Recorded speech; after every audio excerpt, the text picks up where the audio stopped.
وہ جو بات کریں تو اس کو ہمیں الٹ لینا چاہیے. یعنی وہ کہیں کہ 1 کروڑ نوکریاں دوں گا تو سمجھ لیں کہ 1 کروڑ بے روزگار کریں گے لوگوں کو. وہ کر دیا. 50 لاکھ گھر بنائیں گے تو 50 لاکھ بے گھر کریں گے.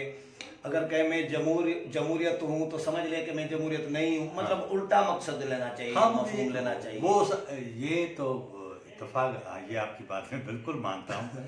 اس لیے کہ جس طرح وہ اسٹیبلشمنٹ کے خلاف بولا کرتے تھے جب پاور میں آتے اس کے الٹ ہو گئے. MQM کو کیا بولتے تھے وہ بتا دیے, اور اب کہہ رہے ہیں کہ یار یہ جو پرویز الہی کو جو کہتے فاروق نسیم ہے یہ تو بڑی نفیس انسان ہے. مجھے تو اب پتہ چلا ہے. پہلے آپ دہشت گرد ان کو قرار دیتے رہے ہیں, پرویز الہی کے لیے کہتے رہے ہیں کہ پنجاب کا سب سے بڑا ڈاکو پرویز الہی, اور اب آپ ان کے ساتھ اتحادی اور ایک دوسرے کی تعریفیں کرتے نہیں تھکتے. تو ان کی باتوں کو الٹ میں لینا چاہیے.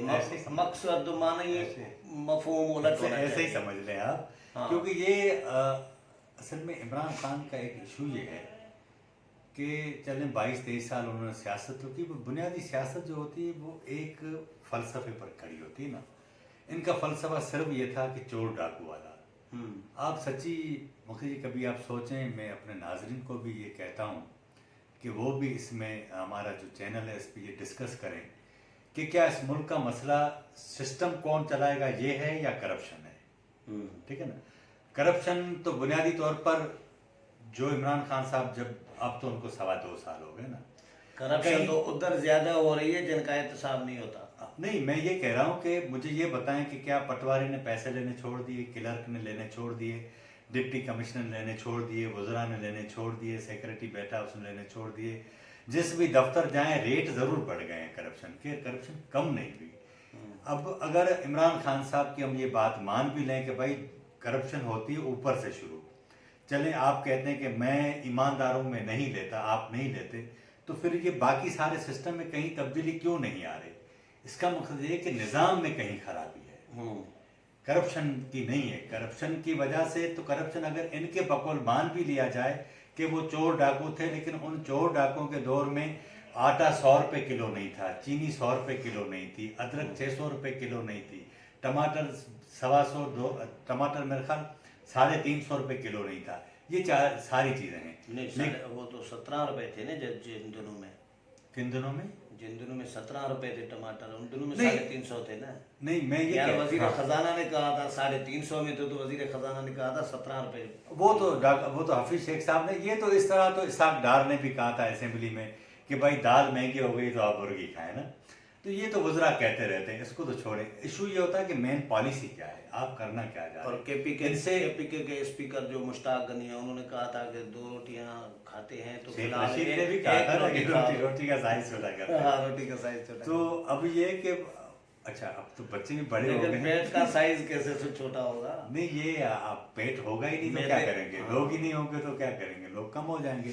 تو یہ طے ہونا چاہیے کہ نظام کون چلائے گا. بنیادی ایشو یہ آپ کے پروگرام میں نے پہلے بھی کہا تھا, میں اب بھی کہہ رہا ہوں کہ عمران خان وہ اس پاکستان کی سیاسی تاریخ میں وہ واحد وزیر اعظم ہے جس نے اپنا پولیٹیکل اور سویلین اسپیس تھا وہ اپنے ہاتھ سے خود وڈرا کر کے دوسری جگہ شفٹ کیا ہے. اب جب آپ دوسری جگہ شفٹ کریں گے, پی آئی اے کا چیئرمین بھی آپ کا سویلین نہیں ہے, این ڈی ایم اے کا بھی نہیں ہے, اس طرح ایک بڑی طویل لسٹ ہے. تو آپ مجھے یہ بتائیں کہ کیا یہ وہی ہوا کہ ایک ڈپٹی کمشنر کو آپ جو ہے وہ انجینئرنگ کونسل میں بھی لگا لیتے ہیں, سائنس اینڈ ٹیکنالوجی میں بھی لگا لیتے ہیں. مطلب یہ کہ یہ کون سا ڈرامہ ہے کہ ایک آتا ہے بندہ, سٹنگ فوجی ہو, ریٹائرڈ ہو, آپ اس کو ہر اس کام میں لگا دیتے ہیں جس کا اس سے ماضی میں کوئی تجربہ نہیں ہوتا. چلیں تو ہم آتے ہیں, ہمارا موضوع جو ہے ٹاپک سے ہم ٹریک سے اتر گئے ہیں. عمران خان آپ کو کہیں مطلب پی ٹی آئی تتر بتر ہوتے نظر آ رہی ہے, فارورڈ بلاگ بنتا نظر آ رہا ہے, عمران خان کے خلاف کوئی فارن فنڈنگ کیس یا سپریم کورٹ کا کیس یا جسٹس وقار سیٹھ والا کیس کہیں نہ کہیں مطلب کہ گڑبڑ نظر آ رہی ہے آپ کو؟ سر آپ اندازہ کریں کہ چارج شیٹ بہت بڑی ہے, ٹھیک ہے نا. یہ تو ہم پہلے دن سے کہتے رہے ہیں کہ بھائی ان کے خلاف چارج شیٹ تو تیار ہو رہی ہوگی. نہیں, اب تو بہت, کیونکہ تقریباً 24, 25, 27, 28 ماہ تو ہو گئے نا, تو کافی طویل ہو گئی ہے. اب ہوتا یہ کہ 2 سال میں آپ بنیادی چیزیں طے کر لیتے ہیں کہ کرنا کیا ہے. وہ تو اب ہوا نہیں, طے ہی نہیں ہوئی کہ کرنا کیا. پہلے آپ نے کہا کہ بھائی وہ ریفارم ہم کریں گے, آپ ہمارے پورا جو انسانی سسٹم ہے اس میں 55 سال کرتے ہیں سرکاری ملازم کی عمر, پھر کا پینشن ختم کرتے ہیں, پھر آپ نے تنخواہیں نہیں بڑھائی. ایک تو پہلے بیوروکریسی پہ الزام تھا کہ سویلین سیٹ اپ یا اس کو چلنے نہیں دیتی, دوسرا آپ نے ان کو چلنے نہیں دیا تو وہ آپ کو کیسے چلنے دیں گے. ایک تو یہ, دوسرا آپ نے جگہ جگہ سے سارے کٹے کھول دیے, آپ نے ساری سیاسی جماعتوں کو دیوار کے ساتھ لگا دیا, آپ نے بیوروکریسی کو لگا دیا, آپ نے میڈیا کو لگا دیا. اب آپ ایسے چلیں گے؟ میڈیا الگ, میڈیا کے ساتھ جنگ الگ ہے, سارا لگا دیا. تو اب اس ساری صورتحال میں آپ کسی سڑک پر, کسی دکان پر, کسی دفتر میں تمام لوگوں سے بگاڑ کر کس طرح چل سکتے ہیں؟ یہ جو اپوزیشن کہہ رہی ہے مصطفیٰ نواز کو کھر, مریم نواز, سب لوگ یہ کہہ رہے ہیں, بہت سارے لوگ, کہ استعفے دینے کی نوبت آنے سے پہلے ہی حکومت چلی ختم ہو جائے گی. یہ اچھا, اس کا ہے کوئی چانس؟ میں آپ کو ایک اور بات بتاؤں کہ اگر حالات ہاتھ سے گئے تو عمران خان اسمبلیاں توڑ دیں گے.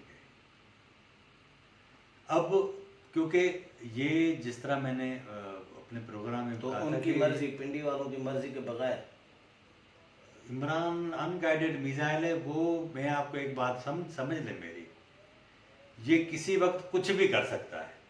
چلو اسمبلیاں توڑ دیں گے تو کیا ہوگا, نئے الیکشن. ہاں, تو اگر ان کی مرضی کے بغیر اسمبلیاں توڑیں گے تو نئے الیکشن میں اس کو لائیں گے, پھر دوبارہ نہیں لائیں گے. ظاہر ہے دوسرے فریقین سے بات چیت ہوگی نا, کیونکہ یہ تو 2 سال میں کچھ دے ہی نہیں سکے. ہاں. اور اب اسٹیبلشمنٹ عمران خان کی قیمت پر خود کو داؤ پہ نہیں لگائے گی, یہ آپ ذہن میں رکھ لیں. اس کو اپنی طاقت برقرار رکھنا اس کا سب سے اولین ایجنڈا ہے. جتنی وہ عمران کے لیے ڈٹی رہے گی اتنا اس کو نقصان ہوگا. یہ آپ ذہن چلیں, بس ابھی مطلب ابھی آغاز ہے. ہاں, یہ دیکھیں نا 16 والا جلسہ بنیادی طور پر ابھی تو یہ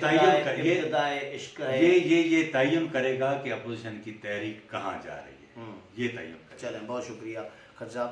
ویورز, خرجی صاحب کی رائے آپ نے سنی, امید ہے پروگرام پسند آیا ہوگا. اگلے پروگرام میں پھر ملاقات ہوگی, تب تک اجازت چاہتا ہوں. اللہ حافظ.